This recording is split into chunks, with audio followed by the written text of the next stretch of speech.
दोस्तों, अगर शेर जंगल का राजा है तो आसमान का राजा बाज है। बाज, जिसे हम अंग्रेजी में ईगल कहते हैं, एक बेहतरीन शिकारी पक्षी है। इस पक्षी की दुनिया भर में विभिन्न नस्लें फैली हुई हैं। ये दुर्गम से दुर्गम इलाकों में रहने के अनुसार खुद को ढाल लेते हैं, फिर चाहे समुद्र हो, चाहे घने जंगल या ऊंचे पर्वत। हर पर्वत की ऊंचाई बाज के सामने बौनी ही रहती है। जिस उम्र में अन्य पक्षी चहचहाना सीखते हैं, उस उम्र से ही बाज के कठोर जीवन जीने की ट्रेनिंग शुरू हो चुकी होती है। ये ट्रेनिंग ऐसी होती है जिसमें अगर प्रतिद्वंदी फेल हुआ तो नतीजा सिर्फ मौत ही है। माँ बाज अपने छोटे बच्चों के पंखों में जरा सी मजबूती आते ही उस बच्चे को अपने पंजों से पकड़कर आसमान की ऊंचाई पर ले जाकर छोड़ देती है। नन्हा बाज लहराता हुआ नीचे गिरता है, मौत को सामने देखता है तो डर के मारे पंख फड़फड़ाना शुरू कर देता है। यानी जिस ऊंचाई पर कोई जवान कौवा या चिड़िया नहीं उड़ पाएंगे, बाज का बच्चा उड़ान सीखता ही उस ऊंचाई से है। तेज हवा के थपेड़ों का रोजाना सामना होने के कारण जवान होते होते इस बच्चे में इतनी शक्ति और हिम्मत आ जाती है कि अपने आकार से 10 गुना बड़े जीवों को भी मार डालता है।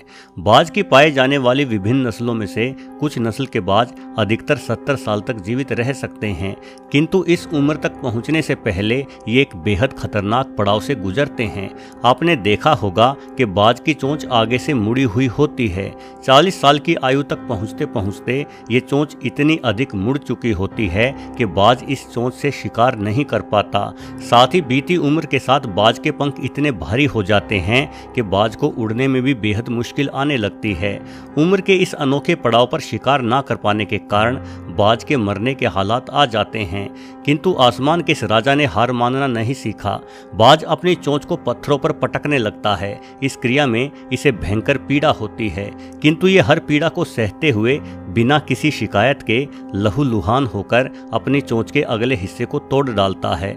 बाज का यह बलिदान इसका जीवन बचा लेता है और इसकी चोंच नए सिरे से बढ़ती हुई फिर से बाज को शिकार करने योग्य बना देती है, किंतु अभी भी बाज अपने भारी हो चुके पंखों के कारण कम सक्षम होता है। इसलिए अपनी नई उगी हुई चोंच से सबसे पहले बाज अपने पंखों को ही उखाड़ना शुरू कर देता है। दर्द तो इतना होता है कि अगर कोई दूसरा पक्षी हो तो मारे दर्द के ही मर जाए, किंतु आसमान पर राज करने वाला बाज अपने उसी आसमान को फिर से हासिल करने के लिए सारा दर्द सहता है।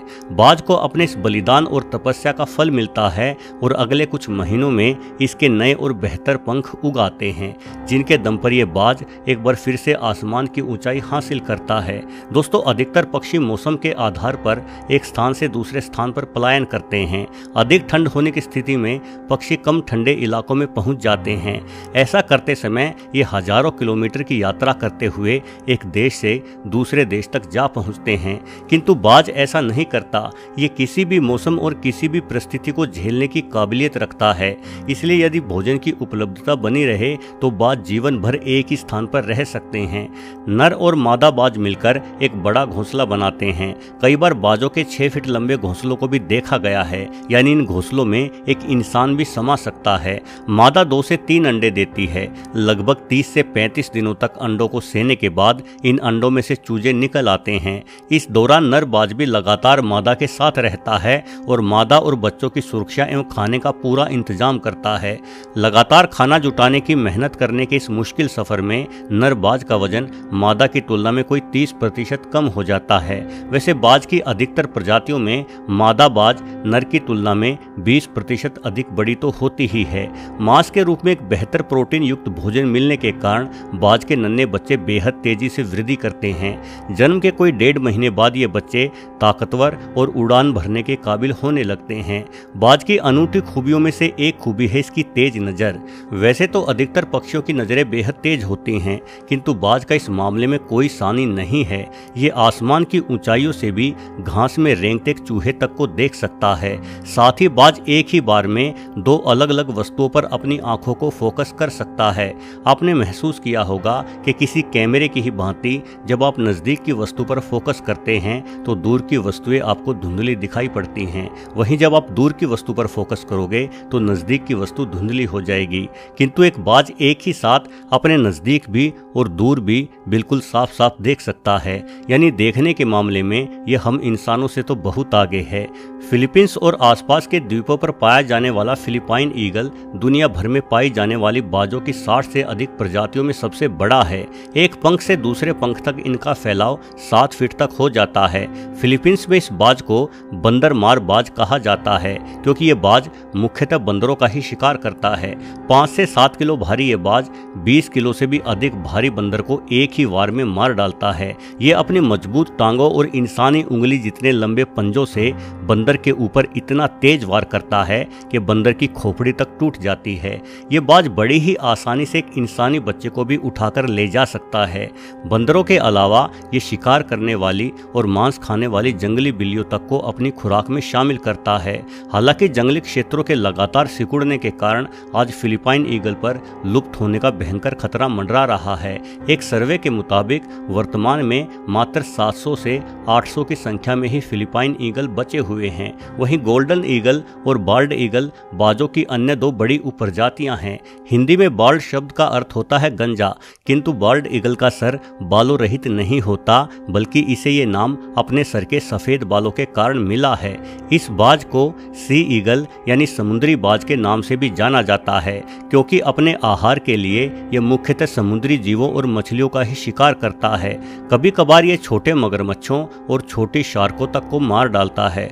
बाल्ड ईगल उत्तरी अमेरिका महाद्वीप पर पाया जाता है। वहीं गोल्डन ईगल उत्तरी अमेरिका सहित उत्तरी एशिया और यूरोप के देशों तक फैला हुआ है। ये बाज मुख्यतः पहाड़ी क्षेत्रों में रहना पसंद करता है, जहां इसे पहाड़ी बकरे के साथ साथ हिम तेंदुए जैसे घातक शिकारी जानवर का शिकार करते हुए भी देखा गया है। दोस्तों, वैज्ञानिक तौर पर बाज अक्सेपिटर्डी फैमिली से संबंधित है। अगर विकास के क्रम से देखा जाए तो फाल्कन कहे जाने वाले पक्षी बाजों के बेहद नजदीकी रिश्तेदार हैं। फाल्कन आकार और वजन में बाजों के मुकाबले छोटे होते हैं, किंतु इनकी खूबियां किसी बाज के ही समान होती है। फाल्कन पक्षी अपनी खुराक में अन्य पक्षियों को ही शामिल करते हैं। ऑस्ट्रेलिया में पाया जाने वाला ग्रे फाल्कन इस प्रजाति का सबसे बड़ा पक्षी है, जो करीब 1.5 किलो भारी हो जाता है। ये बाज तोतों, कबूतरों और बतखों जैसे पक्षियों का शिकार करता है। वहीं पेराग्रीन फाल्कन नामक ये बाज धरती का सबसे तेज जीव है, जिसे उड़ते हुए देखना अपने आप में एक अद्भुत नज़ारा होता है। ये आसमान को चीरता हुआ 400 किलोमीटर प्रति घंटे की रफ्तार हासिल कर लेता है। ये रफ्तार किसी चीते की रफ्तार की तुलना में करीब 4 गुना अधिक है। ये मुख्यतः उड़ते हुए कबूतरों का शिकार करता है। एक कबूतर भी लगभग 150 किलोमीटर प्रति घंटे की गति से उड़ान भर सकता है। साथ ही कलाबाजियां दिखाने में माहिर कबूतर पर स्टिक निशाना लगाना भी बेहद मुश्किल होता है, किंतु पेराग्रीन फाल्कन किसी गोली की ही भांति एक दिशा से दूसरी दिशा में बढ़ते हैं। ये उड़ते हुए कबूतरों को हवा में ही मार गिराते हैं। दोस्तों, बाज जैसे कुशल शिकारियों को इंसानों द्वारा पाला भी जाता रहा है। आज भी कई आदिवासी जनजातियां शिकार आदि करने के लिए बाज को पालना पसंद करती हैं। हालांकि वर्तमान में अधिकतर देशों की सरकारों ने बाजों का पाला जाना प्रतिबंधित कर रखा है, किंतु अरब देशों के अमीर लोग शौकिया शिकार के लिए अभी भी बड़ी संख्या में बाजों को पालते हैं, क्योंकि एक बाज तेज निगाहें और कुशल प्रवृत्ति की बदौलत अपना निशाना कभी नहीं चूकता। वीडियो देखने के लिए आपका बहुत बहुत धन्यवाद।